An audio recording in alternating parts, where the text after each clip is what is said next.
Politics are taking a bit of a hiatus at the moment for the holidays, but we got to dig into how that December Democratic debate played out. Joining me now via Skype to discuss it all is Katie Halper, host of The Katie Halper Show and co-host of Useful Idiots, a fabulous Rolling Stone podcast. Always great when I get to see you, Katie. Thanks, you too. All right, so going into this debate, you were raising warning flags about one of the moderators in particular. Just explain the history of Yamiche Alcindor and Bernie Sanders. So Yamiche Alcindor is actually, I just want to preface this by saying she's a really talented journalist and has done like stellar reporting, unlike other reporters who have major Bernie bias, anti-Bernie biases. But Yamiche has kind of had a record of being unfair to Sanders. She famously asked him if it was sexist for him to stay in the race when he was running against Hillary Clinton, which was kind of bizarre. She also wrote pieces about is Sanders too old to stay in the race? And she misattributed quotes to him that were from his supporters. Like she claimed in a tweet that he said, "Shun the non-believers." It's kind of hard to believe that that was a chant chanted by many, which is something she claimed in the article. And this was when she was at the New York Times. She's now at PBS, and she's also on MSNBC quite a lot. She also covered an event at the Apollo that Sanders spoke at, and he was interrupted by a guy shouting these anti-Semitic tropes about Zionists running real estate and running Wall Street.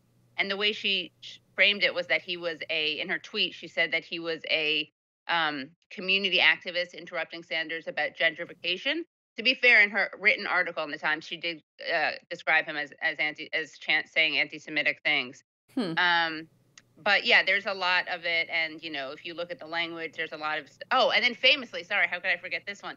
Famously, she wrote a piece about. Remember the shooting that happened when a man, right, like shot 5 people at a congressional baseball game in Virginia. She wrote a piece called "Attack Test Movement Sanders Founded," where she basically insinuated that Sanders and his supporters Sanders was in some way responsible for this attack, and that people had to grapple with this as if it had anything to do with Sanders. This guy happened to be one of hundreds of thousands of volunteers for Sanders, and it was such a hit piece and so inappropriate that not only did the usual suspects, speak out about it, but you actually had Brian Fallon tweet about it and reject the premise of it, and it was retweeted by Jen Palmieri, and of course Fallon and Palmieri are people who are on Clinton's campaign. Yes, so that's a of pretty course. good sign that something was not that something was below the belt.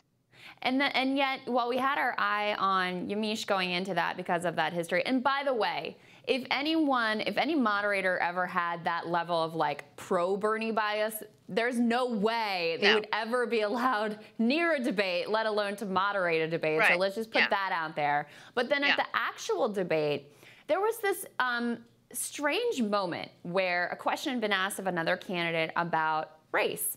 And then it comes to Senator Sanders, and he clearly wants to connect climate change to racial justice, which is something that makes a lot of sense if you know the facts on the issue. And the moderator tried to have this kind of like slam dunk moment of saying, no, you have to talk just about race.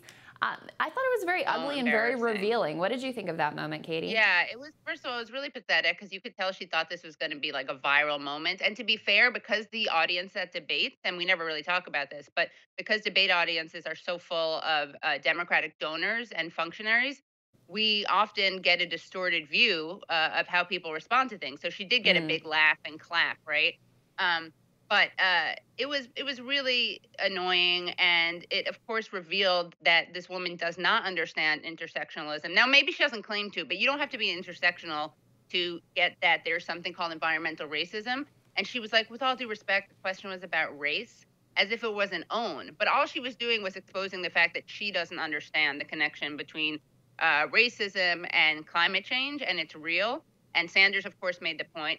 But what was really gross was seeing all these people on Twitter kind of yas queening her about that, and people who do claim to be intersectional feminists and do claim to understand the connections between things like gender and race and economics and climate change is part of that also.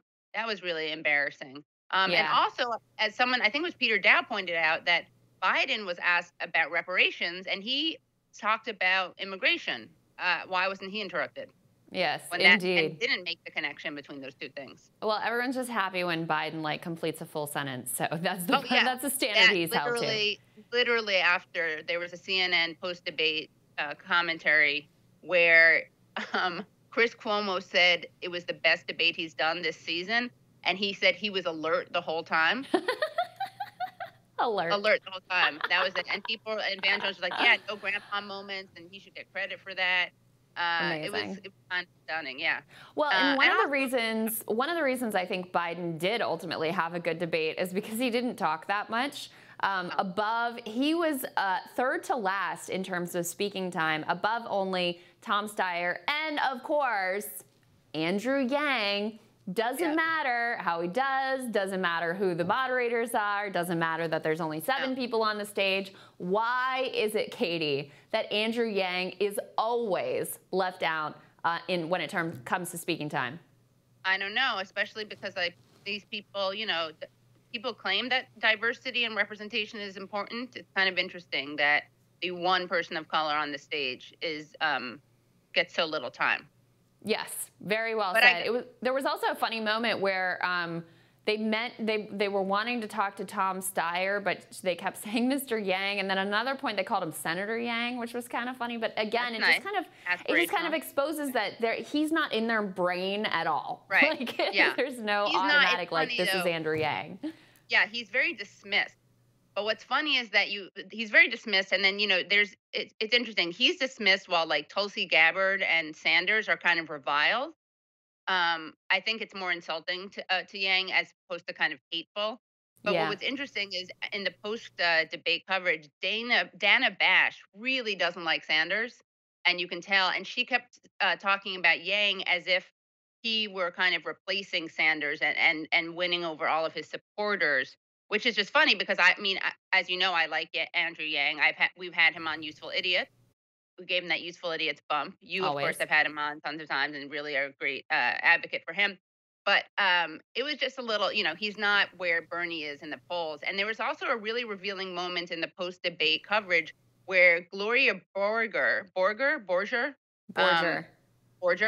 said, well, let's turn to Sanders, because they had this conversation. He hadn't come up yet. And David Axelrod goes, oh, yeah, I guess we have to, huh? Well, before we turn to Sanders, and he makes another point. But then when he said about Sanders, we never talk about Sanders, and he's doing really well. And it was kind of like wow, oh my God, it was so honest. It was shocking. And then he actually said, he's like, and boy, is he consistent. I always say it's like a Billy Joel concert. You hear the hits from the 80s, 90s, 2000s, and everyone loves it and everyone sings along. And then Gloria Borger said, and it's very comforting. And then, of course, Dana Bash, I think, pivoted to Yang, which, again, I'm not being anti-Yang. I just think it's funny that she does not like Sanders, and it makes it very obvious. Do anything. She'd even rather talk about Andrew Yang than have to deal with Bernie Sanders. That's the hierarchy for them. It is very revealing. You always love when these people give up the game. Like, well, I guess we got to talk about Bernie Sanders. I know. And, of course, the Palestinian question, right, which Sanders, of course, is the only person who kind of unapologetically says the very controversial thing, which is that Palestinians deserve human rights and have human rights and have rights. And that, of course, didn't get any credit from the intersectional feminist, Twitterati, resistance Twitter, that always complains about Sanders being problematic, which is very revealing also. Yeah, well, he said he's white, so that just disqualifies him, right? That moment when he admitted to being white. But, Katie, of course, cares that his this is just so hilarious. Like the Bernie bro narrative is now not really, in terms of demographics, is just not sustainable because of the numbers.